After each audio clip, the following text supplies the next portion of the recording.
अस्सलाम वालेकुम नाज़रीन, प्रोग्राम दूसरा रुख में खुशामदीद। मैं हूं आपका मेज़बान नादिर गुरामानी। नाज़रीन, इस वक्त ईरान और अमेरिका के दरमियान जो माहदे के हवाले से पेशरफ्त है वो आपके सामने है कि 19 जून को उस माहदे पर दस्तखत भी होने जा रहे हैं। इस हवाले से वज़ीर आज़म साहब का बयान भी सामने आ चुका है और जो मुख्तलिफ दीगर अहम बयानात हैं वो भी यकीनन आपकी नज़र से गुजरे होंगे। उसमें एक अहम बयान प्रेसिडेंट ट्रंप का भी है जिसमें उन्होंने कहा है कि जुम्मे के रोज़ स्ट्रेट ऑफ हॉर्मुज़ जो है वो मुकम्मल तौर पर खुल जाएगा। और इसी तरह अभी ये मुतालबात भी सामने आ रहे हैं कि ख़ास तौर पर जो पाकिस्तान ने फ़ैसले किए वो पेट्रोल की कीमतों में इजाफ़ा हो या दीगर फ़ैसले हों, स्ट्रेट ऑफ हॉर्मुज़ खुलने के बाद हुकूमत वो फ़ैसले वापस भी लेगी और आवाम को कुछ रिलीफ मिलेगा। इसी तरह अगर बात करें बजट के हवाले से तो पीपल्स पार्टी के बजट के हवाले से कुछ तहफ़्फ़ुज़ात एक मरतबा फिर सामने आ रहे हैं और जो मीडिया रिपोर्ट्स हैं उनके मुताबिक जो पीपल्स पार्टी के ज़राए हैं उन्होंने इस बात की तस्दीक की है कि जो वादे किए गए थे उस पर हुकूमत पूरा नहीं उतरी। और आज हमने देखा कि बिलावल भुट्टो ज़रदारी साहब के साथ इसहाक डार साहब ने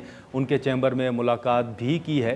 फिर पाकिस्तान तहरीक इंसाफ के तहफ़्फ़ुज़ात हैं। आज भी बैरिस्टर गौर साहब ने कहा है कि PTI को पॉलिटिकल स्पेस जो है वो दी जाए। आज अडियाला जेल में मुलाकात का दिन भी था। जो PTI के रहनुमा हैं और जो खान साहब की बहनें हैं वो भी वहाँ पर पहुँची। सलमान अकरम राजा साहब के मुताबिक एक मरतबा फिर उन्हें रोका गया और मुलाकात की इजाज़त आज भी नहीं मिल सकी। जो मुख्तलिफ इशूज़ हैं उस पर हम गुफ्तगू करेंगे।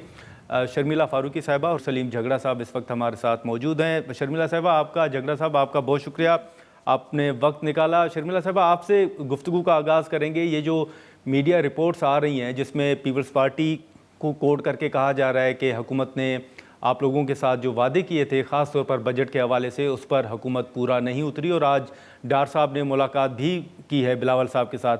कौन से ऐसे नुकात हैं आपके नज़र में या ये हकीकत भी है या नहीं कि हुकूमत उन वादों से पीछे हटी है? जी, बहुत शुक्रिया नादिर साहब। देखें, पहली बात तो ये है कि इस वक़्त जो बजट आ रहा है वो बहुत ही गैर मामूली हालात में है और पहली बार ऐसा जी। होने जा रहा है कि एक अरेंजमेंट है सूबे और वफ़ाक के दरमियान, जहाँ पर वफ़ाक जो है वो सूबों से अपना फ़िस्कल डेफ़िसिट पूरा करने के लिए पैसे ले रहा है। और ये अरेंजमेंट जो है जी। ये काफ़ी डिलिब्रेशंस के बाद हुई। हम ये भी सुन रहे थे कि 28वीं तरमीम लाई जा रही है या NSA अवार्ड में चेंजेस किए जा रहे हैं। लेकिन इन तमाम चीज़ों को हटा के तमाम लोग जो हैं वो इस नतीजे पे पहुँचे और एक अरेंजमेंट हुई कि इन इश्यूज़ को बग़ैर डिसमेंटल किए वफ़ाक की मदद के लिए सूबे अज़-खुद एक पर्टिकुलर अमाउंट जो है वो वफ़ाक को देंगे, क्योंकि गैर मामूली हालात हैं और ये तकरीबन अगले 2 साल भी होगा। तो उस हवाले से ज़ाहिर-सी बात है जी। कुछ नंबर्स आगे हैं, कुछ पीछे हैं और जब तक बजट पास नहीं होता और इवेंचुअली तमाम फिगर्स सामने नहीं आते, उसमें कमी-पेशियाँ होती रहेंगी। कोई ऐसी मेजर इश्यू नहीं है, क्योंकि जो असल कंसर्न था और जो मेजर इश्यू था वो यही था कि किस अरेंजमेंट के तहत सूबे अपना हिस्से में से वफ़ाक को अकोमोडेट करें और वो तकरीबन हो चुका है। कुछ ऐसे नंबर्स हैं जो ज़ाहिरी बात है थोड़े से कंसर्न्स ये भी हैं कि क्या वाक़ई वो सही नंबर्स हैं जो वफ़ाक ने हमारे साथ सूबों के साथ शेयर किए हैं कि नहीं। और ज़ाहिरी बात है कि पीपल्स पार्टी एक बड़ी गहरी नज़र रखती है बजट के ऊपर, क्योंकि वो जो फेडरल ट्रांसफर्स होते हैं उन्हीं की बेसिस के ऊपर सूबे भी अपना बजट बनाते हैं। तो उस हवाले से कुछ फाइनल चीज़ें हैं जो देखी जा रही हैं और इंशाल्लाह वो हल हो जाएँगी। अच्छा, ठीक है। झगड़ा साहब, ये जो आपने पहले भी देखा होगा कि पीपल्स पार्टी के बजट के हवाले से तहफ़्फ़ुज़ात थे। इवन PTI ने भी कुछ तहफ़्फ़ुज़ात का इज़हार किया था जो हाल ही में वज़ीर आज़म साहब के साथ मुलाकात हुई थी। एक तो आपको क्या नज़र आ रहा है, जैसे शर्मिला साहिबा ने NFC का जिक्र किया या 28वीं आईनी तरमीम का जिक्र किया, एक तासुर तो ये है कि जो सूबों से रकम ली जा रही है, इस पर पहले भी आपसे बात हुई है कि ये इनडायरेक्टली NFC के ऊपर ही कट है। एक तो आप इसको किस तरह देख रहे हैं और दूसरा ऐसी सूरत हाल में जो खैबर पख्तूनख्वा का डिसीजन है वो अभी तक इंटैक्ट है कि वो जो रकम है वो वफाक को नहीं देंगे। अस्सलाम वालेकुम नादिर, बिस्मिल्लाहिर्रहमानिर्रहीम। जी। अच्छा, आपके सवाल से पहले, हालांकि ये इन हालात से जुड़ा हुआ है, एक चीज पे मैं कमेंट करना चाहूंगा, आपसे 1 मिनट की इजाजत लेता हूँ। मसला सारा ये है कि ये निज़ाम ही जाली है। اور یہ کل رات میرے ساتھ رانا احسان صاحب نے مانا جو کہ کہہ رہے تھے پیپلز پارٹی کو، کیونکہ ان کی آپس میں جو بحث چل رہی ہے کہ اگر ہم جعلی ہیں تو آپ بھی جعلی. ٹھیک ہے. ٹھیک ہے جی. اب ہوا یہ کہ چونکہ وہ بار بار غلط بات کرتے ہیں، میں نے بات کی وہاں پہ کہ دیکھیں اگر آپ یہ بات کریں گے تو آپ کے نظام کا تو یہ حال ہے کہ ان کے اپنے ایک کولیگ نے نیچے آ کے، جن کو فارم 47 کے تحت سیٹ دی گئی تھی میری، ان پہ الزام لگایا کہ انہوں نے وہ سیٹ اتنے کی نہیں اتنے کی لی تھی. یہ میں ان کے الفاظ کوٹ کر رہا ہوں صرف ان کو آئینہ دکھانے کے لیے. لی تھی نہیں لی تھی، پیسے دیے تھے نہیں دیے تھے، میرا اس سے کوئی کام نہیں. ٹھیک ہے.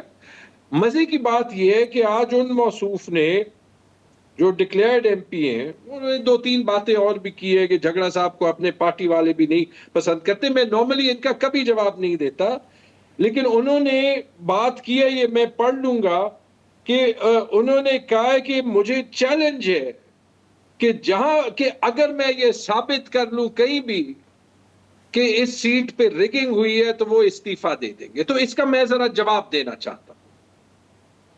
آپ کو استعفیٰ دینے کی بھی ضرورت نہیں ہے، کیونکہ آپ کو بھی پتا ہے، پوری دنیا کو پتا ہے کہ سیٹ کا کیا رزلٹ تھا. ہاں، چیلنج قبول ہے، جہاں چاہیں جب چاہیں میں ثبوت کے ساتھ آ جاؤں گا.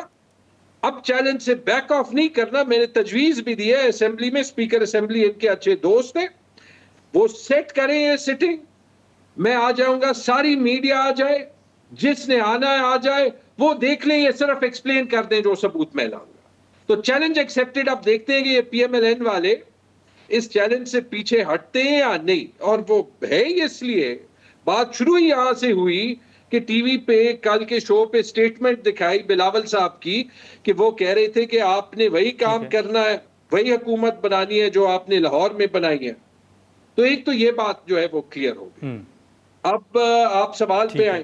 ٹھیک، آپ ذرا سوال ریپیٹ کریں. جی جھگڑا صاحب میں اگر آپ اجازت دیں تو یہ جو آپ نے نقطہ اٹھایا ہے، میں شرمیلا صاحبہ کے سامنے یہ سوال رکھوں، پھر میں آپ کی طرف یہ بجٹ کے معاملے پر آتا ہوں. شرمیلا صاحبہ، یہ جو حکومت کے حوالے سے تحفظات کا اظہار سامنے آ رہا ہے، جو تنقید سامنے آ رہی ہے، ہماری حسن مرزا صاحب کے ساتھ بھی بات ہوئی، ندیم افضل چند صاحب کے ساتھ بھی بات ہوئی، انہوں نے بھی پنجاب کا ذکر کیا کہ پنجاب کے اندر بھی کوئی شفاف انتخابات نہیں ہوئے. تو یہ جو جعلی حکومت یا مینڈیٹ کے اوپر سوالات اٹھ رہے ہیں، آپ بھی اس کو انڈورس کرتی ہیں کہ نون لیگ کا جو مینڈیٹ ہے اس پر سوالات جو اٹھ رہے ہیں وہ جینون ہے؟